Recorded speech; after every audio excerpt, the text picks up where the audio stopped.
The Baillie family is one of Scotland's most historic and influential clans. With roots dating back to the medieval times, the Baillies have played an important role in the history of Scotland and its people. From prominent government positions to military service and contributions to the arts, the Baillies have left a lasting legacy. The name Baillie is derived from the French word bailli, meaning bailiff or steward.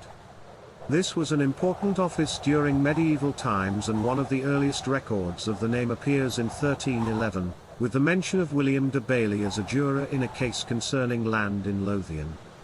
Family tradition holds that the Baillies of Lamington were descended from the great house of Balliol, lords of Galloway and former kings of Scotland. However, there is no concrete evidence to support this claim. William Baillie of Hoprig was knighted by King David II in 1357 and received a royal charter to the barony of Lamington in 1368. This began the family's rise to prominence, and from William are descended several branches of the Baillie family, including Carfin, Park, Gerveston, Dunrogle, Carnbrough, Castlecarry, Provend, and Dorkfur. One of the most notable Baillies was Alexander Baillie, who fought at the Battle of Brechin in 1452. He was rewarded by the Earl of Huntly with the lands of Dunane and Dorkfur near Inverness, and was appointed Constable of Inverness Castle. The Baillie family played a prominent role in the Highland capital and formed alliances through marriage with many notable local families. Cuthbert Baillie of Carfin served as Lord High Treasurer to King James IV in 1512, and Sir William Baillie of Provend became Lord Provend in 1566, serving as Lord President of the Court of Session from 1565 until his death in 1595. Despite this rise to power, the family also suffered during times of political unrest.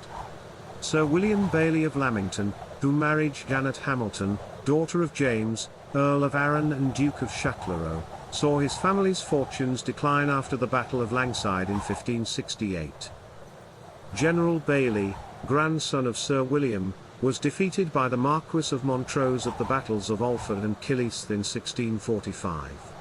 The Reverend Robert Baillie, a Protestant minister and chaplain to the Covenanter armies in 1639, was a renowned figure in religious and civil liberty. Robert Baillie of Jerviswood was also a strong Protestant, and was ultimately arrested and executed for conspiracy to commit high treason.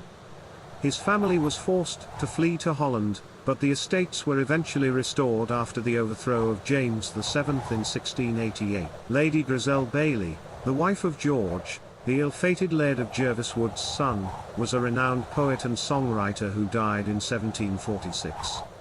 The family eventually succeeded to the Earldom of Haddington, a title they still hold today.